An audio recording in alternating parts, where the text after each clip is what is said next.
অসমত কেইবাটাও নতুন উন্নয়নমূলক আঁচনিৰ কাম আমি হাতত লৈছিলোঁ। ইতিমধ্যে অৰুণোদয় হিতাধিকাৰী তালিকাৰ নিৰ্মাণৰ প্ৰথম পৰ্যায়ৰ কাম হৈ যোৱাৰ পিছত এইবাৰ আমি নগৰ অঞ্চলসমূহত অৰুণোদয় হিতাধিকাৰী নিৰ্বাচনৰ কাম আমি হাতত লৈছোঁ।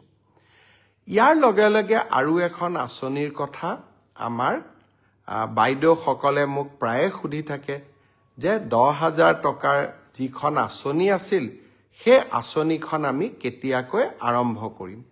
ইতিমধ্যে সেই আঁচনিখনৰো প্ৰথম হিতাধিকাৰীৰ প্ৰথম তালিকাখন জিলা পৰ্যায়ত এই আঁচনিখনৰ হিতাধিকাৰীসকলক চূড়ান্তভাৱে নিৰ্বাচনৰ প্ৰক্ৰিয়া আমি ফেব্ৰুৱাৰী মাহত আৰম্ভ কৰিম।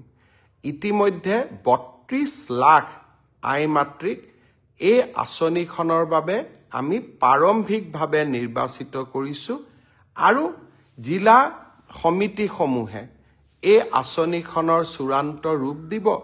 কম বেছি পৰিমাণে মই আশা কৰোঁ যে প্ৰায় 28ৰ পৰা 29 লাখ মাতৃক আমি এই আঁচনিখনৰ সুবিধা দিব পাৰিম।